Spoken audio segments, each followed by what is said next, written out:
Excellent, dalam Excellent Business Owner kali ini, kita akan berbincang-bincang dengan seorang sahabat Excellent yang sangat luar biasa. Beliau adalah Kak Kalistiawati Dewi. Kalistiawati Dewi. Mungkin dari sahabat Excellent belum begitu mengenal tentang siapa Kak Listiawati Dewi ini ya. Bisakah Kak Listiawati Dewi menjelaskan, memaparkan sebenarnya Kak Listiawati Dewi itu berasal dari mana, berpendidikan di mana, seperti itu? Ya, sebetulnya panggilnya nickname aja, panggil Dewi aja ya. Oke, baik, nanti saya panggil Dewi. Simpel. Jadi perkenalkan semua, selamat sore semua. Nama saya Dewi. Sebetulnya saya bekerja di multi trading company. Dan sekarang ini saya lagi mengembangkan di Excellent ini adalah buah atap. Oke, ya. Iya. Di sini buah atap ini bukan secara kebetulan saya bekerja ini adalah sebetulnya berawal saya kembangkan buah ini, pengembangan ini adalah karena berawal dari satu musibah menjadi berkah. Oh, gitu. Musibah apa itu ya? Kebetulan adalah beberapa bulan yang lalu anak saya kebetulan tahun lalu sekitar bulan Agustus anak saya itu jatuh. Dia jatuh dari lantai 2 dan ada satu musibah bahwa tulang pipinya itu pecah. Dan dia karena harus ada operasi pemasangan plat. Kalau untuk patah tulang saya pakai pen, yang untuk tulang pipinya saya rasa untuk pemasangan plat di muka itu saya sangat takut ya. Takut dan saya tidak pengen anak saya nggak bisa tersenyum lagi karena dia suka senyum kan. Kalau pasang plat pasti kaku gitu kan. Saya ingatnya aduh kayak Michael Jackson jadi kaku gitu kan.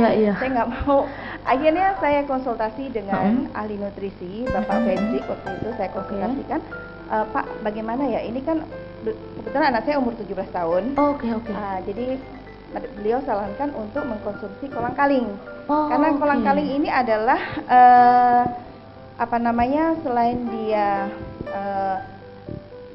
bagus banget untuk tulang sendi dan pertumbuhan tulang, kalsium yang sangat tinggi, dan juga bagus untuk pencernaan bila yang ingin diet, karena dia karbohidratnya sangat rendah.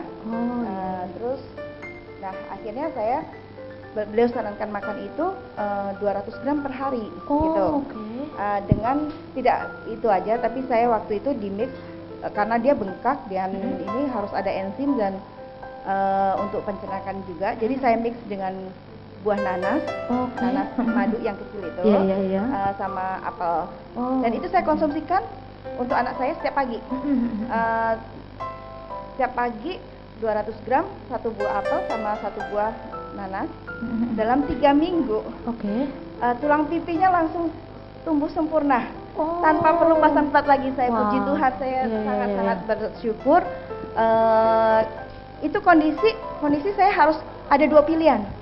Antara menggunakan herbal, makanan suplemen dari dokter, ataukah dengan kondisi makan kolang-kaling. Makan kolang-kaling itu aja. Dan saya tawarkan sama anak saya, bagaimana kamu mau obat dokter apa mau secara natural? Aku bilang gitu. Udahlah ngikut mama aja deh katanya. Akhirnya saya kasih yang jus aja. Jus kolang-kaling. Padahal dokter bilang untuk penyembuhan itu memerlukan waktu 4 bulan. Setelah saya 3 minggu ternyata sempurna. Bukan hanya itu aja, kulitnya jadi bersih juga gitu. Dari situ tapi di balik itu semua saya baru tahu bahwa kolang-kaling itu tidak semua kolang-kaling bagus. Jadi makanya kenapa saya pengen mengenalkan di sini. Setelah waktu pertama saya nyoba kasih anak saya, itu saya beli di pasar, di traditional market. Itu rasanya asam, dia nggak mau.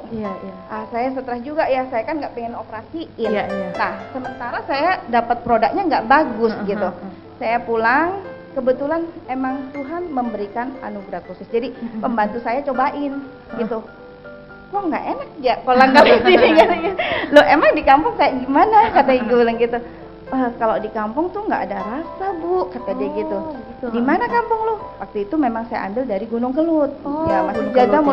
Malam itu juga saya pergi ambil. Saya konsumsikan. Ya seorang mama pasti mau yang terbaik buat terbaik anaknya. Pasti. Akhirnya saya berusaha dan dapatkan.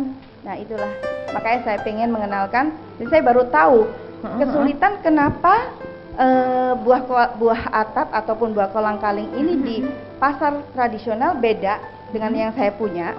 Karena begini, ada kendala kesulitan bahwa petani itu dia kan ambil dari gunung, dari hutan. Nah, dia itu harus kumpulkan dia punya kolang-kaling itu sampai sekitar 500 kilo ataupun lebih, baru dia cukup uang untuk menyewa mobilnya. Nah, dia harus kumpulkan, dan sedangkan pengumpulan itu minimal 3 minggu. Boleh kebayang nggak kalau buah ditaruh di drum sampai berminggu-minggu, akhirnya buah itu terfermentasi. Terfermentasi baru diturun ke pasar begitu. Jadi saya perkenalkan ini agak beda. Kalau saya punya ini dia direndam dengan air pegunungan selama 5 hari, 6 hari, baru saya ambil. Saya sedikit ada sosial juga. Maksudnya saya ingin masyarakat tahu bahwa sebetulnya kolang-kaling itu di pasar tradisional itu sama yang saya punya sedikit beda di situnya. Dan saya punya masih tekstur original, di mana modelnya masih bulat utuh seperti biji salak. Betul. Seperti itu. Dan pertama-tama saya itu hanya jual dengan yang model plain. Saya kan nggak mau ribet. Yang plain ini bentuk yang masih utuh dan belum saya masak, belum dimasak. Berarti tapi tawar gitu ya? Tawar. Tapi seiring sejalan, teman-teman pada males maksudnya, aduh ribet lah, lu suruh gua masak begini, gua langsung makan deh. Akhirnya saya berkembang lagi. Saat ini ada yang sudah saya manisin.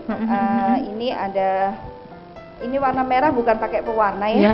Ini adalah saya rendam dengan jus buah naga. Jadi selain dia untuk bagus untuk tulang, buah naga sendiri kan untuk memperlancar darah dan anti kanker. Jadi ini ada plusnya.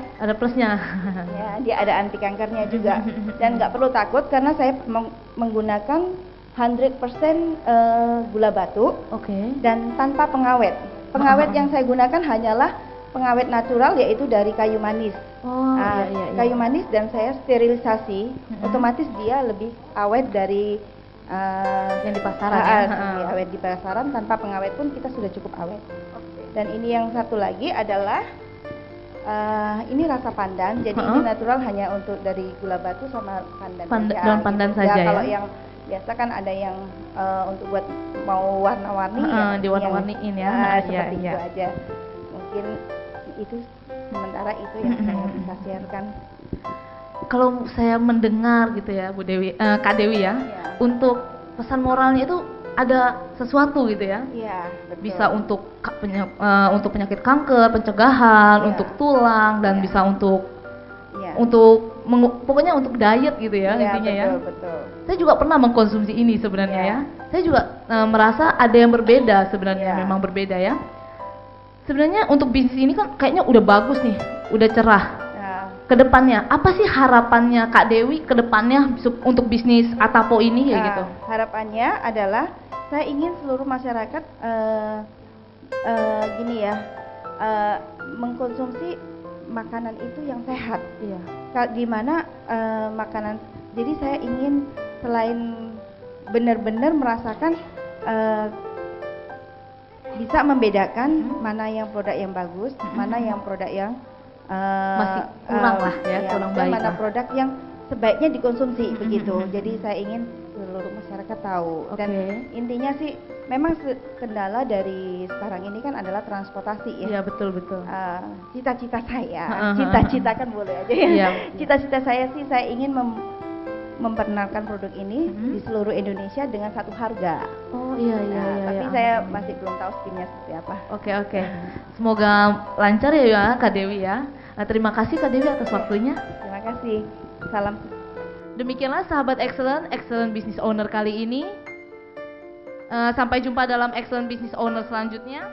Saya Yofi dan Kak Dewi beserta kru yang bertugas mohon undur diri dari hadapan Anda. strive for excellence.